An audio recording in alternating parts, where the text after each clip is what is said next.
സംസ്ഥാനത്ത് ക്രമാതീതമായി പകൽച്ചൂട് ഉയരുമ്പോൾ ഹൈറേഞ്ചിലെ കർഷകർ വലിയ ആശങ്കയിലൂടെയാണ് കടന്നുപോകുന്നത്. ഏതാനും വേനൽ മഴ ലഭിച്ചെങ്കിലും പകൽ സമയത്ത് ഉയർന്ന ചൂട് കാർഷിക മേഖലയ്ക്ക് തിരിച്ചടിയാവുകയാണ്. നിലവിലെ സ്ഥിതി തുടർന്നാൽ ഏലം കൃഷിയടക്കം വേനൽ പ്രതികൂലമായി ബാധിക്കും. വേനൽ കനത്തതും പകൽ സമയത്തെ ഉയർന്ന ചൂടും ഹൈറേഞ്ചിന്റെ കാർഷിക മേഖലയ്ക്ക് വലിയ തിരിച്ചടി സമ്മാനിക്കുകയാണ്.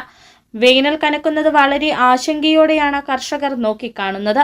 കഴിഞ്ഞ മാസവും ഈ മാസവുമായി ഏതാനും ദിവസങ്ങളിൽ വേനൽ മഴ ലഭിച്ചുവെങ്കിലും കാർഷിക മേഖലയുടെ മുമ്പോട്ട് പോക്കിന് ഈ മഴ പര്യാപ്തമായിട്ടില്ലെന്ന് കർഷകർ പറയുന്നു.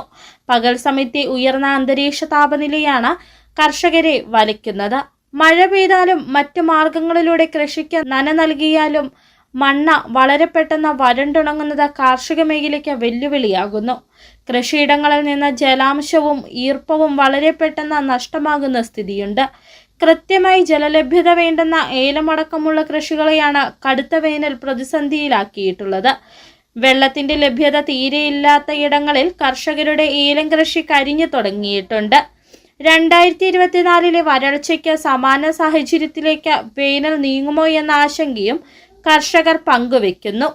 പകൽച്ചൂടും വേനലും ഉച്ചസ്ഥായിയായതോടെ ജലസ്രോതസ്സുകളിൽ നിന്നുള്ള ജലലഭ്യത കുറഞ്ഞതും കാർഷിക മേഖലയെ പരുങ്ങലിലാക്കുന്നു. 2026 മഴ കുറയുമെന്ന റിപ്പോർട്ടുകളും കാർഷിക മേഖലയ്ക്ക് ആശങ്ക പകരുന്നതാണ്. വേനൽ മഴയ്ക്കൊപ്പം കാലവർഷം കൂടി ദുർബലമായാൽ കാർഷിക മേഖലയിൽ വലിയ ഉണക്ക് സംഭവിക്കും. ഇപ്പോഴത്തെ സ്ഥിതിയിൽ അധികനാൾ മുന്നോട്ട് പോകാനാവില്ലെന്നും ഹൈറേഞ്ചിലെ കർഷകർ പറയുന്നു. City vision, Adimali.